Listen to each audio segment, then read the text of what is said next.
কিন্তু মন্তব্য একজন অমুসলিম দার্শনিক করেছেন। আল্লাহ রাসূলের চরিত্র নিয়ে অনেকে মন্তব্য করেছেন, তন্মধ্যে বিখ্যাত মন্তব্য করেছেন অত্যন্ত গুরুত্বপূর্ণ একজন দার্শনিক, খ্যাতনামা ব্রিটিশ দার্শনিক জর্জ বার্নার্ড শ। তার উক্তিটা বলেই টু দা পয়েন্ট কোরআন হাদিসের আলোকে অল্প আলোচনা করে আমি শেষ দিকে যাব। আল্লাহ তুমি তৌফিক দাও। আওয়াজ বাড়িয়ে বলুন আমিন। আপনারা আবার ফতুয়া দিয়েন না, আরে তাফসিরুল কোরআন মাহফিল এবার জর্জ বার্নার্ড শর উক্তি কেন? আরে ভাই, অমুসলিমরাও যে ইসলামকে কিভাবে মূল্যায়ন করে, অমুসলিমরা আমার প্রিয় নবীকে কিভাবে মূল্যায়ন করলো, অমুসলিমদের হৃদয়ের মণিকোঠায় আমার প্রিয় নবী বিশ্ব নবী সৈয়দুল মুরসালিন যেভাবে স্থান পেয়েছেন, পৃথিবীর ইতিহাসে আর এরকম স্থান কেউ অর্জন করতে পারে নাই। সুবহানাল্লাহ বলেন। তিনি বলেছিলেন, as a father, as a teacher, as a lawgiver, as a lawmaker, as a reformer of the society, as a messenger, as a commander, Muhammad sallallahu alaihi wasallam is the superman of the world. Allahu Akbar. তিনি বলেছেন মুহাম্মদ সাল্লাল্লাহু আলাইহি ওয়াসাল্লাম শুধু মানবকে বলছেন, মহামানব, Superman, man না Superman, মানে যাদের উপরে আর কেউ হতে পারে না এরকম একজন। এক নম্বরে কেন তিনি মূল্যায়ন করেছেন? এজ এ ফাদার, পিতা হিসাবে। একটু খেয়াল করে শুনুন, আইয়ামে জাহিলিয়া, দ্য এজ অফ ইগনোরেন্স, আল্লাহ রাসূল এই পৃথিবীতে আসলেন, এমন এক যুগে আসলেন যেই যুগকে বলা হয় জাহিলি যুগ। চরিত্র বলতে কিছু ছিল না, আদর্শ বলতে কিছু ছিল না, মানুষের মধ্যে নৈতিকতা বলতে কিছু ছিল না। এবং মা বোনেরা শুনছেন, শুনে রাখুন, ইসলাম আপনাদের মর্যাদা বাড়িয়ে দিয়েছে, কোরআন আপনাদের মর্যাদা বাড়িয়ে দিয়েছে, হাদিস সুন্নাহ আপনাদের মর্যাদা বাড়িয়ে দিয়েছে, আল্লাহ আপনাদের মর্যাদা বাড়িয়ে দিয়েছেন, রাসূল বাড়িয়ে দিয়েছেন। কিন্তু জাহিলি জামানায় নারীদের কোনো মর্যাদা ছিল না। কন্যা সন্তান জন্ম নিলে জীবন্ত কবর দেয়া হতো। তাফসিরে ইবনে কাসির, তাফসিরে কুরতুবীর বর্ণনায় পাওয়া যায়, আরবের এমন কিছু গোত্র ছিল, গোষ্ঠী ছিল, যাদের পরিবারে কন্যা সন্তান জন্ম নিলে তাদের বাবা অভিভাবকরা ওই কন্যা সন্তানটাকে জীবন্ত কবর দেয়া দিত। নাউযুবিল্লাহ। সূরা তাকবীরের 8 এবং 9 নম্বর আয়াত কারিমায় আল্লাহ সুবহানাহু ওয়া তাআলা জানায় দেন, ওয়া ইযাল মাউউদাতু সুইলাত বিআইয়ি যামবিন কুতিলাত, ওই জীবন্ত কন্যাগুলোকে জিজ্ঞেস করা হবে, কেন তোমাকে এভাবে হত্যা করা হলো, জীবন্ত কবর দেয়া হলো। আপনার মনে প্রশ্ন জাগতে পারে, চিন্তায় আসতে পারে, যারা খুন করলো, যারা জীবন্ত কবর দিও, আল্লাহ তাআলা তাদের প্রশ্ন না করে যাদেরকে জীবন্ত কবর দেয়া হলো কেন তাদেরকে প্রশ্ন করা হবে? তাফসীরে কুরতুবী ইবনে কাসিরের বর্ণনায় পাওয়া যায়, আল্লাহ সুবহানাহু ওয়া তাআলা ওই বর্বর বাবা, ওই খুনি বাবা কন্যাকে জীবন্ত কবর দেয়া ওই অভিভাবকের উপর এত নারাজ হয়ে যাবেন, এত গুসা করবেন, তাদের দিকে তাকাবেন না, তাদের সাথে কথা বলবেন না, তাদের সাথে কোনো আলাপ করবেন না। তাই মুসলিম কন্যাগুলোকে জিজ্ঞেস করা হবে, যেই নারীদের কোনো মর্যাদা ছিল না, যেই মেয়েদের কোনো মর্যাদা ছিল না, সেই মেয়েদের মর্যাদা যিনি বাড়িয়ে দিলেন এক হলো আল্লাহ সুবহানাহু ওয়া তাআলা, আর এরপরে তার নির্দেশে বাস্তবে যিনি দেখিয়ে গেলেন তিনি আর কেউ নন, মুহাম্মদুর রাসূলুল্লাহ সাল্লাল্লাহু আলাইহি ওয়াসাল্লাম। বিস্তারিত ঘটনা বলার সুযোগ নাই, সার নির্যাসটা বলি। বিদায়ের লগ্নে ফাতেমা রাদিয়াল্লাহু আনহা আল্লাহ রাসূলকে দেখে কাঁদছিলেন। আল্লাহ রাসূল কাছে ডাকলেন, পুরো ঘটনা আমি বলছি না, লাস্ট অংশটা বলছি।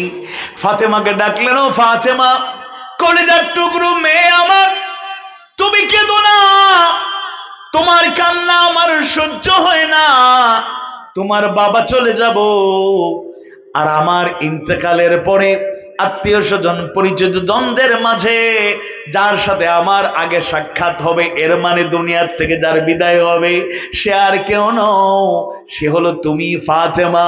আর ফাতেমা জেনে রাখো, তুমি যখন জান্নাতে যাবে তুমি শুধু সাধারণ জান্নাতি থাকবে না, তুমি খাতুনে জান্নাত, তুমি জান্নাতে নারীদের সরদারনি হয়ে যাবে। সুবহানাল্লাহ। যেই মেয়েগুলো এত অবহেলিত ছিল, যাদেরকে জীবন্ত কবর দেওয়া হতো, আল্লাহ রাসূল তার নিজের কলিজার টুকরো মেয়েগুলোকে শুধু ভালোবাসেন নাই, এমন ভাবে গড়ে তুললেন, এমন আদর্শে দীক্ষিত করলেন, ফাতেমা জান্নাতের নারীদের সরদারনি থাকবেন। এজন্য আমরাও যারা বাবা, অনেক বাবারা জাহিলি জামানার চিন্তার মতো চিন্তা আমাদের আছে। এমন দাদা নানার খবর পাওয়া যায়, ছেলে বিয়ে করিয়েছেন, প্রথম সন্তান আসলো মেয়ে, দ্বিতীয়টাও মেয়ে, তৃতীয়টা মেয়ে, এবারে কানা ঘষা শুরু হয়ে যায়। সিরাজগঞ্জে তো এইগুলো নাই মনে হয়। শাশুড়ি এবার পুত্রবধূরে কেমনে বলবে, কি সামনাসামনি বলে না, পাশের রুম থেকে তার বান্ধবীর সাথে গল্প করে, আমার ছেলের কপাল, বান্ধবী আমার ছেলের কপাল বড় খারাপ, এমন এক মেয়েরে আমার ছেলের বউ করে আনছি, শুধু মেয়ে জন্ম দেয়। নাউজুবিল্লাহ বলবেন না? ছেলে দেওয়ার মালিক কে? মেয়ে দেওয়ার মালিক কে? সন্তান দেওয়ার মালিক কে? সন্তান না দেওয়ারও ক্ষমতা আছে যার, তিনি কে? যারা সন্তান পাচ্ছেন না, আল্লাহ তুমি তাদেরকে ওয়ালাদান সলিহা, নেক সন্তান দান করো, বলেন আমিন। আওয়াজ বাড়িয়ে বলুন আমিন।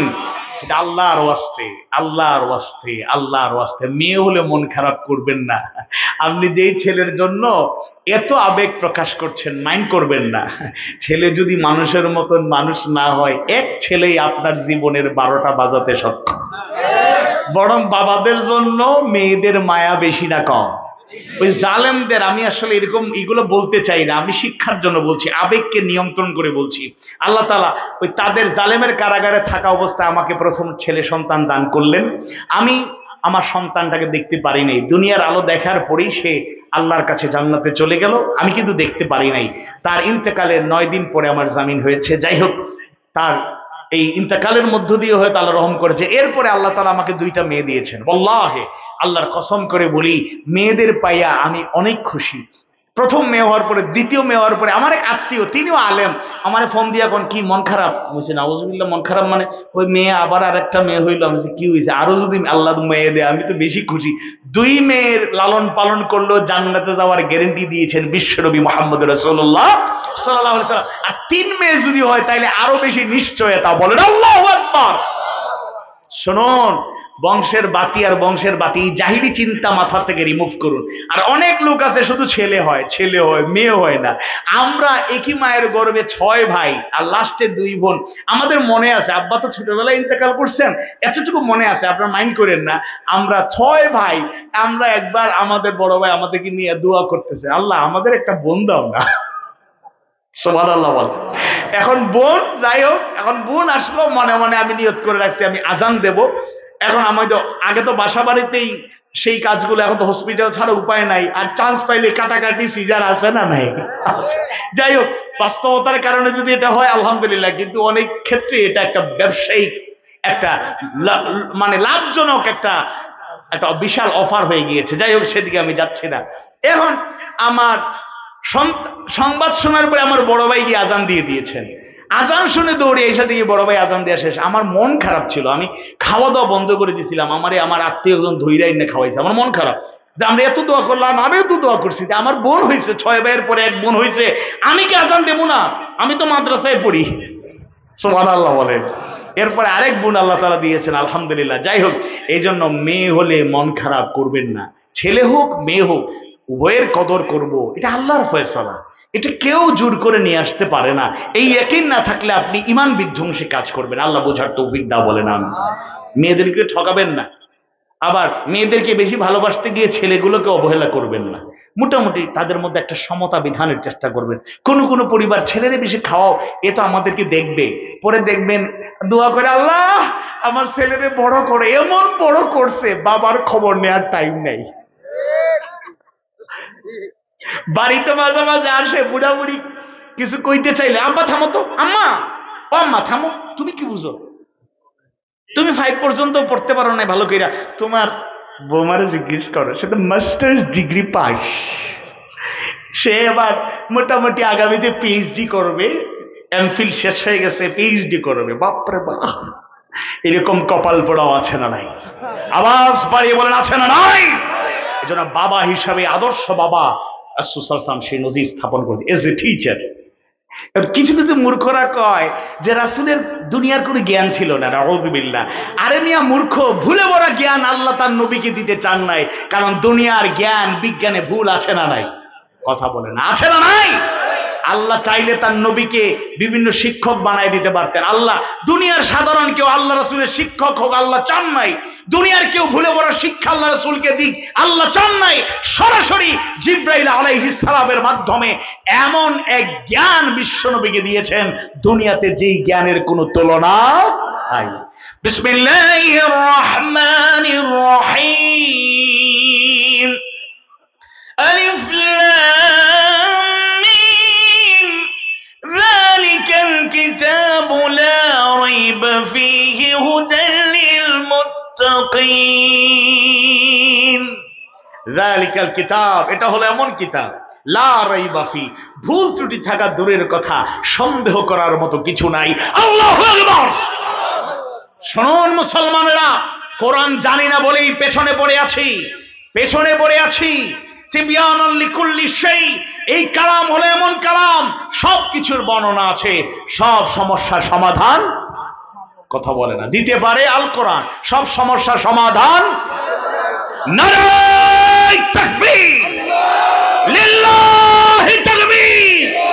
আল কোরআনের আলো সংসদে জালো, সব সমস্যার সমাধান। আল্লাহ কবুল করুন, বলুন আমিন। এই জন্য আল্লাহ রাসূল তিনি দুনিয়ার জ্ঞান অর্জন করেন নাই, কিন্তু নিজে বলেছেন বুইসতু মুআল্লিমান, আমি শিক্ষক হিসাবে প্রেরিত হয়েছি। সুবহানাল্লাহ। আর আল্লাহ রাসূলের ছাত্ররা কারা? এক নাম্বার ছাত্র আবু বকর সিদ্দিক রাদিয়াল্লাহু আনহু। কিয়ামত পর্যন্ত যত মুমিন মুমিনা আসবে আবু বকরের ঈমান আমলের সাথে তুলনা করা যাবে? সব এক পাল্লায় তুললে আবু বকরের ঈমানের ধারে কাছে আসবে? শুধু আবু বকর না, কোন সাহাবীর সাথে কিয়ামত পর্যন্ত কারো তুলনা করলে ঈমান জায়গায় থাকবে না।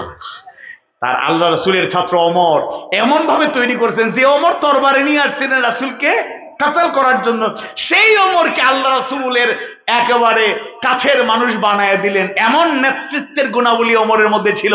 আল্লাহ রাসূল বলেন আনা খাতামুন নবিয়্যিন, আমি তো শেষ নবী, আমার পরে কোনো নবী নাই। আমার পরে নবী হওয়ার রাস্তা যদি খোলা থাকতো আমার ওমর নবী হয়ে যেত। আল্লাহু আকবার। আল্লাহর রাসূল কেমন শিক্ষক, ওমরের মতো লোক, আবু বকরের মতো, ওসমান, আলী রাদিয়াল্লাহু আনহুম, তাদের মতো লোক তৈরি করেছেন। আল্লাহু আকবার। দেখুন আবু বকর একেবারে নরম তবিয়তের মানুষ, তাই না? একেবারে নরম। খলিফা হওয়ার পরে হয়তো কারো কারো মনে ছিল আবু বকর রাষ্ট্র ক্ষমতা কেমনে চালাবে, এত নরম মানুষ। ভণ্ড নবী মুসাইলামতুল কাজ্জাব এবং অনেক ভণ্ড নবীর আবির্ভাব হলো। আবার সংবাদ পাওয়া গেল কেউ কেউ যাকাত দিতে চায় না। ওমরের আবু বকর এত নরম, কিন্তু দেখুন মুহাম্মাদুর রাসূলুল্লাহ ওয়াল্লাযীনা মাআহু আশিদ্দাউ আলাল কুফফারি রুহামাউ বাইনাহুম।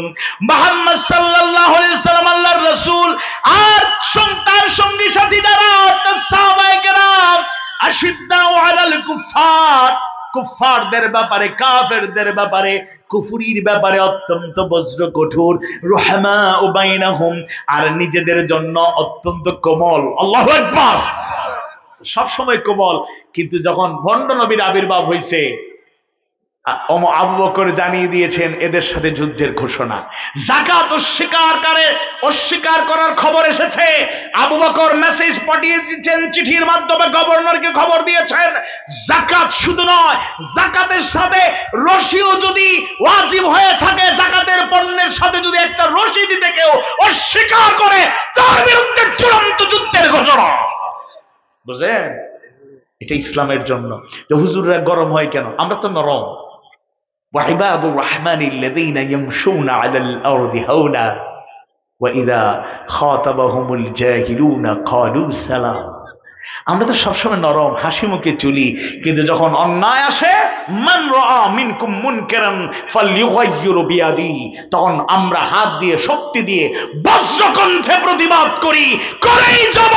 আমাদের কণ্ঠকে শহীদ করা যাবে, আমাদের আক্রান্ত করা যাবে, রক্তাক্ত করা যাবে, বন্দী করা যাবে। যতদিন বাঁচবো জবান থেকে হক কথা কেউ সরাতে পারে নাই, ভবিষ্যতেও পারবে না। ইনশাআল্লাহ।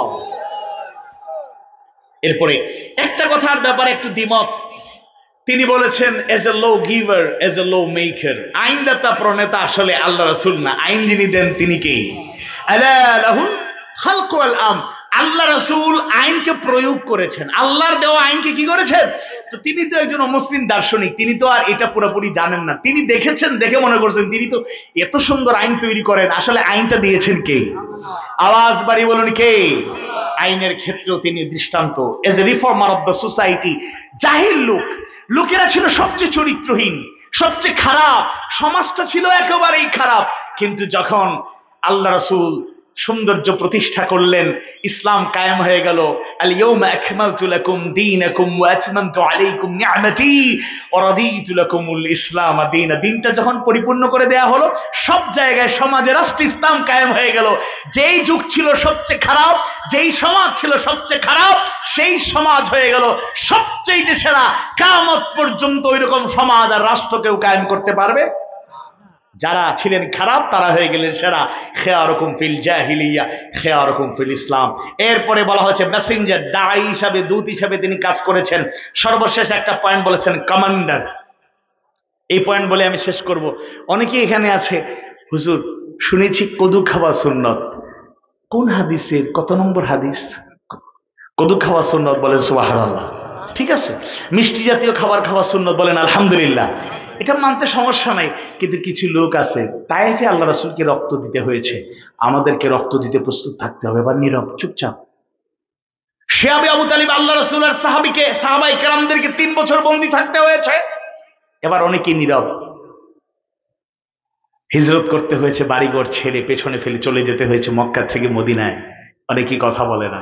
উহুদের প্রান্তরে রাসূলের দান্দান মুবারক শহীদ হয়েছে, মাথা ফেটে গর্তে পড়ে গিয়েছে, মাথা দিয়ে লোহার করা ঢুকে গিয়েছে। এটা সত্য না মিথ্যা? আওয়াজ বাড়ি বলে সত্য না মিথ্যা? কদু খাওয়া সুন্নাত, মিষ্টি জাতীয় খাবার খাওয়া সুন্নাত, নামাজের যাবতীয় সুন্নাত, রোজার যাবতীয় সুন্নাত, হজের যাবতীয় সুন্নাত, যাকাতের যাবতীয় সুন্নাত, ইবাদত বন্দেগীর যাবতীয় সুন্নাত যেভাবে মানবো, তায়েফে রক্ত দেওয়া সুন্নাত এটাকেও মানতে হবে। শিয়াবে আবু তালিবে বন্দী থাকতে হয়েছে আল্লাহর জন্য, আল্লাহর বিধানের জন্য, আল্লাহর গোলামীর দাওয়াত দেওয়ার জন্য, সেটাকেও সুন্নাত মনে করতে হবে। প্রয়োজনে আল্লাহর জন্য, তার রাসূলের জন্য, দ্বীনের জন্য এক স্থান থেকে অন্য স্থানে চলে যেতে হবে, হিজরত করা লাগতে পারে, দেশান্তরিত হওয়া লাগতে পারে, এটাও সুন্নাত। উহুদের ময়দানে দান্দার মুবারক শহীদ হয়েছে, মাথা ফেটে গর্তে পড়ে গিয়েছেন, এটাও সুন্নাত।